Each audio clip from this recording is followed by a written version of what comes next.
প্রশ্ন দেখেন 1/a plus 1/b equal 1/c এবং ab ইকুয়াল c হলে a ও b এর গড় কত।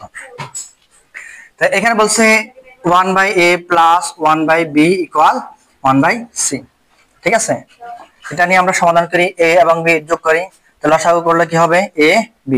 তাহলে এবার হর দিয়ে ভাগ লব দিয়ে গুণ, a দিয়ে ab কে দিয়ে ভাগ দিলে থাকে কত b প্লাস আবার b কে ab দ্বারা ভাগ দিলে কত হয় থাকে a। ঠিক আছে, সমান 1/c। তাহলে ab রাখলাম, b plus a K a plus b ও লেখা যায়। কিভাবে? মনে করেন 2 যোগ 3 কত হয় 5, আবার এটাকে 3 যোগ 2 লিখলো কি 5 হবে না? 5 হবে, আর চেঞ্জ হবে না। যোগের ক্ষেত্রে আগেরটা পরে পরেরটা আগে লিখলে কোনো সমস্যা হয় না, সেজন্য আমরা আমাদের সুবিধা এটা আগে নিয়ে আসছি, বিটা পরে নিয়ে আসছি। তাহলে 1/c এর 1/c। ঠিক আছে, এটাকে এদিক দিয়ে লিখি। তাহলে নিচে দেখেন ab সমান কত দেওয়া আছে c, তাহলে এই ab এর পরিবর্তে আমরা c লিখতে পারি, ab এর পরিবর্তে c লিখতে পারি, আর উপরে a প্লাস b। ঠিক আছে, সমান 1/c।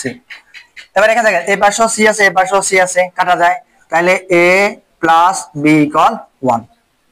ঠিক আছে, এবার এখানে বলছে a ও b এর গড় কত। তাহলে a এবং b এর গড় করতে যদি চাই তাহলে a b সংখ্যা কয়টা? দুইটা, 2 দিয়ে ভাগ। ঠিক আছে, তাহলে এখানে ab সমান আমরা কত পাইছি 1, আর এখানে নিচে আছে কত 2, তাহলে 1/2 a প্লাস b এর গড়। তাহলে অপশনে কত আছে? গ নাম্বার অপশনে 1/2 আছে।